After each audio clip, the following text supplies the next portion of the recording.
A sus 17 años, Brandon O'Connor debería haber sido un estudiante popular de último año en la escuela secundaria de St. Mary. Era guapo, inteligente y el único hijo de un abogado local de éxito y su esposa socialmente activa. Pero lo que sus compañeros de clase desconocían era que Brandon O'Connor había pasado 2 de los últimos 4 veranos en hospitales psiquiátricos, donde le habían tratado la depresión con fármacos y terapia electroconvulsiva. Durante el curso escolar vivía retirado en la comodidad y privacidad de la mansión victoriana que sus padres tenían cerca de la ciudad de Nueva York. Durante 5 años, sus padres le llevaron con frecuencia a Nueva York para que fuera sometido al escrutinio de destacados psiquiatras.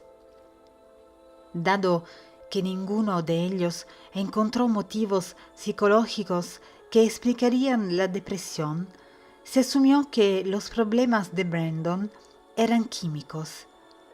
En aquella época, 1979, la comunidad científica apenas empezaba a reconocer las causas genéticas asociadas a la depresión. Brandon recibió un tratamiento farmacológico experimental. Al cabo de unos cuantos meses, se convirtió en un joven mucho más feliz. 10 años antes, Brandon O'Connor había recibido los cuidados de una niñera llamada Deborah Lemieux. Los padres de Brandon no descubrieron hasta mucho más tarde que Lemieux había falsificado todas sus credenciales. Para su 20º aniversario de boda, Sean O'Connor decidió llevar a su esposa de viaje por Europa durante un mes y dejar Brandon al cuidado de su nueva niñera, Deborah.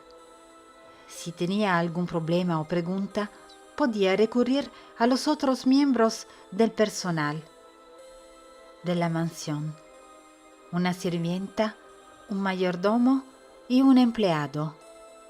Cualquiera de ellos podría ayudarla. Y Sean tenía previsto llamar 3 o 4 veces por semana. Todo iría bien. En aquel punto de su joven vida, Brandon O'Connor era un chico activo y extrovertido. Pasaba los días soleados de verano jugando al béisbol, montando en bicicleta por las hermosas colinas de Connecticut y jugando con amigos menos afortunados que él, a los que invitaba a bañarse en su piscina. Al menos, eso es lo que hacía cuando sus padres estaban en la mansión. Sin embargo, Deborah Lemieux tenía otros planes. Con frecuencia lo obligaba a acompañarla a la ciudad para ir de compras.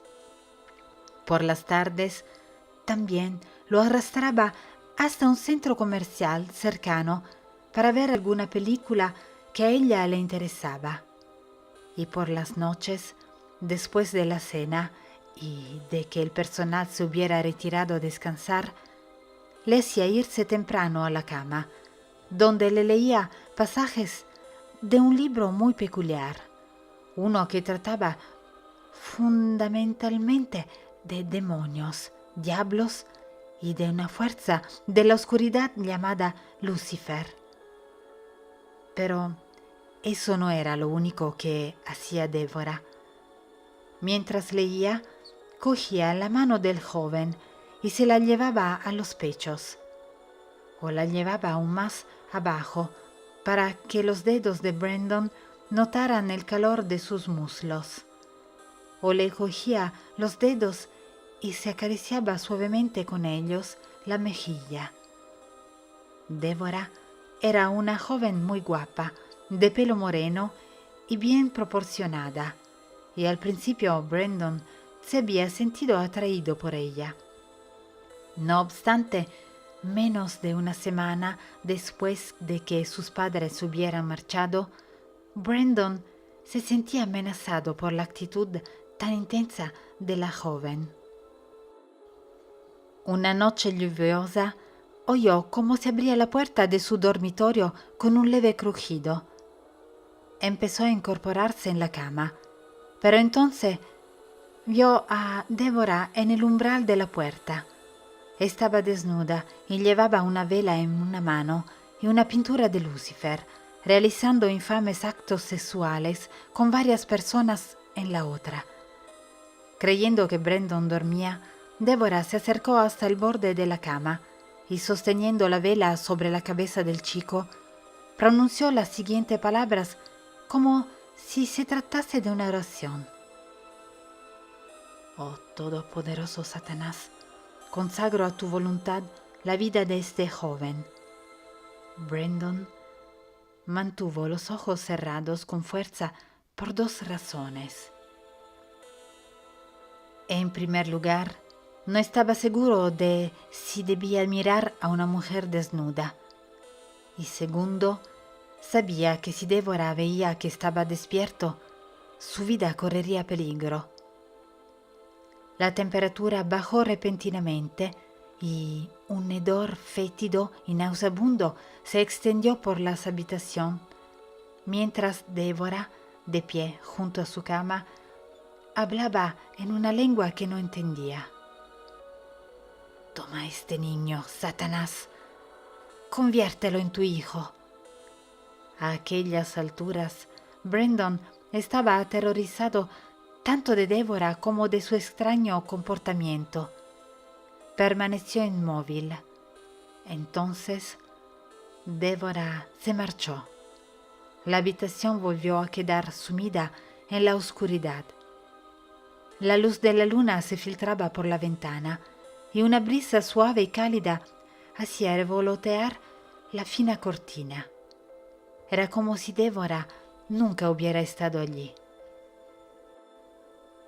4 noches después, cuando regresaban a casa después de ir al cine, Débora tomó un camino diferente del habitual. ¿Te he contado alguna vez que crecí muy cerca de aquí? No, respondió Brandon. Pues así es. ¿Y sabe cuál era mi lugar favorito para jugar? No. Ahí. Brandon se dio la vuelta y se quedó sorprendido. Débora había señalado el cementerio, cubierto por una pátina plateada y sombría bajo la luz de la luna. ¿Jugabas en el cementerio? Sí. ¿Por qué? Porque yo... Débora hizo una pausa. Era obvio que estaba buscando las palabras con esmero. ¿Estás cansado? No mucho. Bien. Aparquemos aquí, ahí. Débora aparcó el coche, bajaron de él y ascendieron por la inclinada pendiente cubierta de hierba que llevaba al cementerio. ¿Tienes miedo? Un poco, reconoció Brandon. Dame la mano. Brandon le agarró la mano y recorrieron así el resto del camino hasta el cementerio. Se detuvieron delante de una lápida, una enorme piedra tallada con más de 2 siglos de antigüedad. Y Débora le dijo: ¿Quieres saber un secreto, Brandon? Supongo que sí. En realidad no estaba muy seguro. Débora aún le producía bastante pavor. Toca la lápida. Tengo miedo. No hay nada que temer, Brandon. Pero no quiero. Aunque no podía verle muy bien el rostro en la oscuridad, notó su irritación. Haz lo que te digo, Brandon. Sin embargo, ella no esperó a que Brandon lo hiciera. le agarró la mano y le obligó a tocar la lápida con la punta de los dedos. ¡Ay! Gritó Brandon. La lápida estaba caliente al tacto. ¿Lo sientes, verdad? ¿A quién? A los muertos bajo tierra. Por la noche, cuando están inquietos y vagan por la tierra, a veces las lápidas se calientan. ¿Te lo estás inventando? No, en absoluto. Así fue como descubrí ciertas cosas, Brandon. Una noche, cuando tenía tu edad, me escabullí de casa y vine aquí a jugar. Cuando mi padre vino a buscarme, me escondí detrás de una lápida y cuando la toqué estaba caliente. Más tarde, aquella misma noche, regresé al cementerio. ¿Y solo tenías 7 años? Sí, tuve que escabullirme, pero regresé porque sabía que aprendería algo. ¿El qué? A hablar con los muertos. Brandon se quedó mudo. ¿Crees que me lo estoy inventando, verdad? Ajá. ¿Te gustaría hablar con los muertos? Quiero volver a casa, Débora. Ahora sí, estoy cansado. No, no es verdad. Lo que te pasa es que tiene miedo. Yo también tenía miedo, Brandon, hasta que descubrí la verdad. Venga, vuelve a poner la mano sobre la lápida. No. El bofetón que le propinó fue tan fuerte que Brandon se quedó momentáneamente ciego. Le ardían las mejillas y tenía los ojos llenos de lágrimas. Débora volvió a cogerle la mano y le obligó a extenderla hacia la lápida. El joven jamás olvidaría lo que sintió a continuación. El suelo empezó a sacudirse como si el epicentro de un terremoto estuviera localizado justo debajo de la lápida. Y desde las profundas entrañas de la tierra le llegó el rumor de unas voces que gritaban su nombre. ¿Quieren ser tus amigos?, le gritó Débora por encima del sonido de las voces y el temblor de la tierra. Brandon nunca pudo recordar mucho más de lo que ocurrió aquella noche. Al menos, nada específico. Más tarde, recordó que se había desmayado y que había caído inconsciente al suelo. También recordó la sensación de estar congelándose y luego las voces que brotaban del suelo, cada vez más profundas, extrañas y aterradoras. Unas horas después se agitó, abrió los ojos y vio que se encontraba en su habitación, tumbado en su cama. Y entonces vio a Débora, su silueta delineada por la luz de la luna, que se filtraba a través de la ventana de la habitación. Volvía a estar desnuda, y en la mano sostenía un cuchillo de carnicero. En el suelo había una pieza metálica que representaba la cabeza con cuernos de Lucifer. Sobre la pieza metálica brillaba una pequeña vela. Débora deslizó el filo del cuchillo por su antebrazo.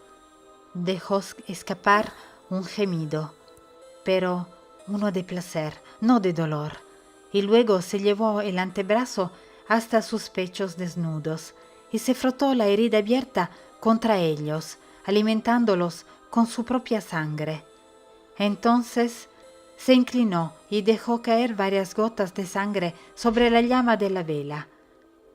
La vela se apagó, pero unos instantes después volvió a relucir con una misteriosa llama verde que iluminó toda la habitación con un desagradable tono lima.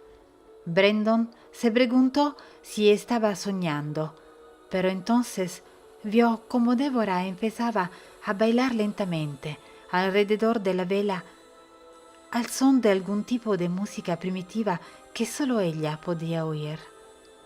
Aunque Brandon era muy joven, comprendió que los movimientos de su cuerpo sugerían algo pecaminoso. En mitad del baile, Débora levantó el cuchillo y se hizo un corte en el otro brazo. Volvió a frotarse la herida contra los pechos y continuó bailando, echando la cabeza hacia atrás como si estuviera en una especie de éxtasis demente. Brandon nunca pudo determinar el momento exacto en que Débora se marchó de su habitación. Solo supo que el amanecer trajo una lluvia fría y un cansancio extenuante. Cuando estaba en el baño cepillándose los dientes, la criada llamó a la puerta y le preguntó: «Brandon, ¿has visto a Débora esta mañana?» «No, señora». «Gracias». Durante el resto del día, la criada y el mayordomo registraron la casa y los terrenos circundantes en busca de Débora, pero todo parecía indicar que la joven se había ido. El estudio totalmente equipado encima del garaje donde vivía estaba impoluto y no había ni rastro de sus pertenencias. Era como si nunca hubiera estado allí. La criada lo notificó a la policía y se inició una investigación. 2 semanas más tarde, justo cuando los padres de Brandon regresaron de su viaje, el jefe de la policía local llegó a la conclusión de que no se había producido ningún delito. Fuera cual fuese el motivo, Débora Lemieux se había cansado de su trabajo y había abandonado la zona. Lorraine Warren. Hace algunos años publicamos un libro titulado The Haunted, la verdadera historia de una familia de Pensilvania que había encontrado su casa infestada de demonios. Por entonces estábamos leyendo la excelente obra de Hall and Banks, An Introduction to Psychic Studies, y descubrimos esta cita del doctor E. N. Webster. A veces, incluso, oigo las voces de los espíritus. Algunas personas dementes cuya afección se considera irreversible, a menudo se encuentran perdidas por culpa del control abrumador al que se ven sometidas por parte de un espíritu o una horda de espíritus. Normalmente, las autopsias no suelen encontrar ningún trastorno físico en el cerebro ni en el sistema nervioso de estas personas. Cuando me contaron la historia de Brandon, recordé esta cita. Obviamente, Débora estaba poseída por un demonio. Como señala el doctor Webster, la gente como Brandon no está loca, sino que simplemente viven bajo el control abrumador de un espíritu. Si Débora sigue viva hoy en día y no ha buscado la ayuda de un sacerdote o un pastor, es probable que continúe seduciendo a otros jóvenes y ofreciendo sus cuerpos y almas a Satanás.